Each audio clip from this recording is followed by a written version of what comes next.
Anak bos cantik kaya raya kritis. Pemuda gembel ini jadi penentu hidup mati. Saat semua dokter menyerah, pagi itu, suasana rumah sakit mewah di pusat kota terasa lebih tegang dari biasanya. Semua keluarga kaya yang biasa tenang kini menahan napas di lorong VIP, menunggu kabar tentang keadaan Clarissa, anak bos ternama yang cantik, pintar, dan selalu jadi sorotan media. Tubuhnya terbaring lemah di ranjang icu, wajahnya pucat pasi, mata yang biasanya bersinar ceria kini nyaris tak bernyawa. Dokter-dokter terbaik sudah berulang kali mencoba menyelamatkannya, namun kondisi Clarissa terus menurun. Semua orang merasa putus asa. Hanya ada satu orang di luar ruang icu yang tampak tenang, meski penampilannya jauh dari mewah. Seorang pemuda dengan pakaian lusuh, rambut kusut, dan wajah kotor. Ia dikenal sebagai Fadil, pemuda jalanan yang hidupnya bergantung pada hari esok. Tidak ada yang tahu bagaimana dia bisa berada di rumah sakit sekelas itu, kecuali satu hal. Clarissa pernah memberinya makan saat ia kelaparan beberapa bulan lalu. Saat itu, Fadil tak pernah menyangka kebaikan kecilnya akan membawanya ke titik ini, menjadi penentu hidup mati seorang anak bos kaya raya. Para dokter menatapnya dengan skeptis. Ini tidak mungkin, ucap salah satu ahli bedah dengan nada hampir putus asa. Kami sudah mencoba semua prosedur, obat, dan metode terbaru. Tapi jantungnya lemah, paru-parunya mulai gagal, dan organ vital lainnya tak menanggapi perawatan. Sepertinya dia akan pergi. Fadil hanya menggeleng pelan. Dia menatap Clarissa, mengenang wajahnya yang selalu tersenyum saat memberinya sepotong roti hangat di hujan yang dingin itu.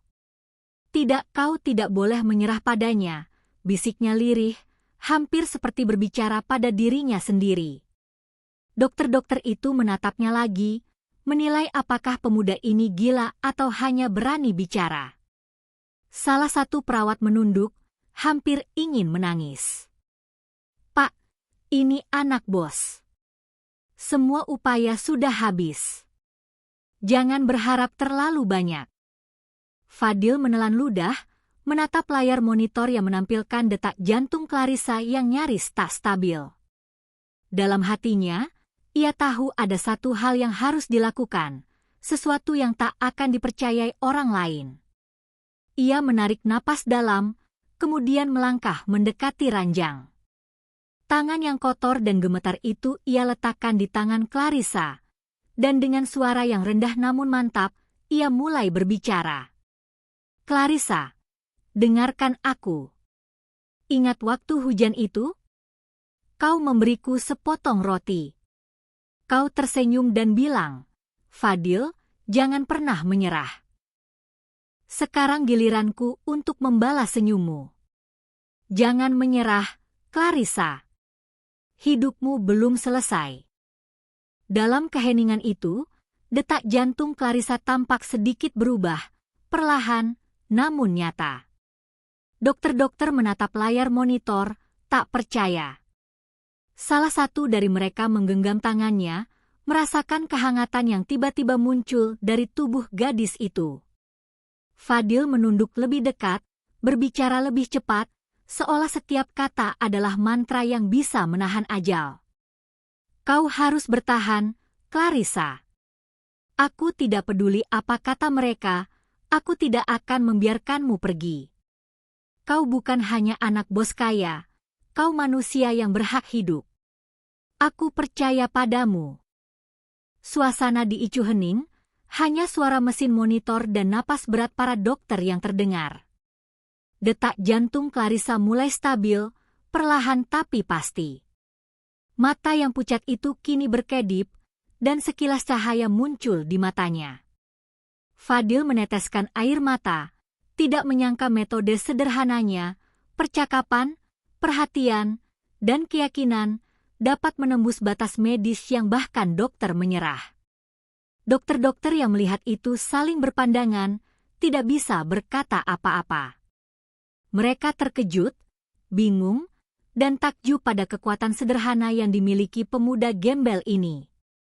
Sementara itu, keluarga Clarissa masuk ke ruangan, wajah mereka pucat karena cemas. Begitu melihat Fadil di samping ranjang, salah seorang dari mereka mendelik marah. "Siapa kau? Apa yang kau lakukan di sini?" Fadil mengangkat tangan pelan, mencoba menjelaskan. "Saya hanya ingin memastikan Clarissa bertahan. Dia pernah menolongku ketika aku tidak punya apa-apa. Aku berutang padanya. Aku tidak bisa membiarkannya pergi."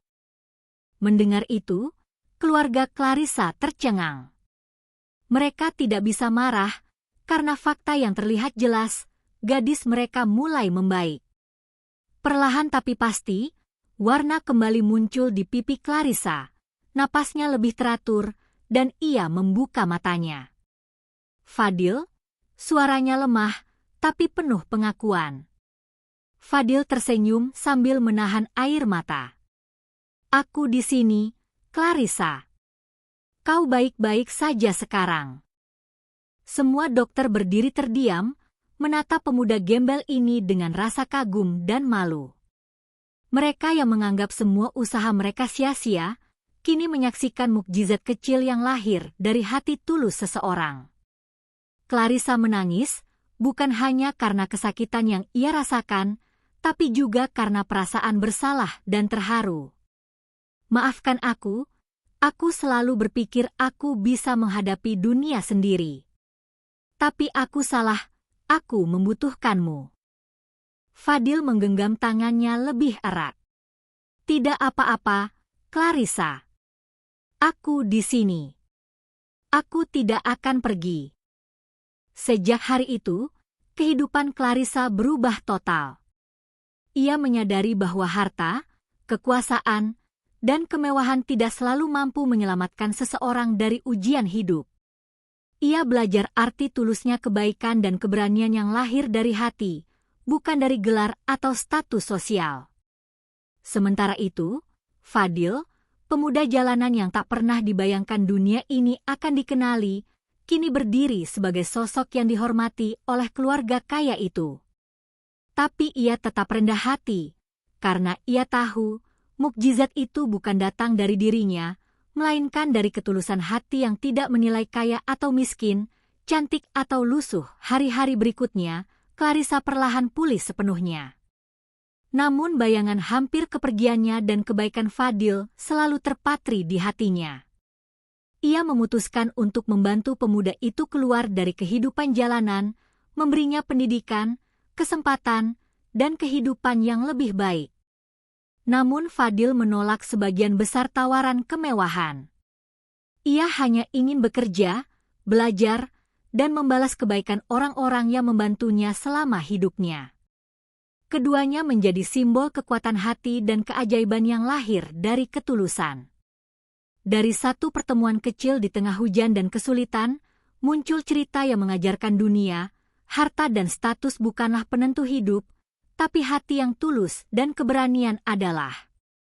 Dan bagi Clarissa, pemuda gembel itu bukan hanya penyelamat nyawanya, tapi juga pengingat abadi bahwa kebaikan kecil bisa menjadi penentu hidup mati seseorang. Dunia mungkin tidak percaya, tapi bagi mereka berdua, kisah itu nyata, dan itu cukup.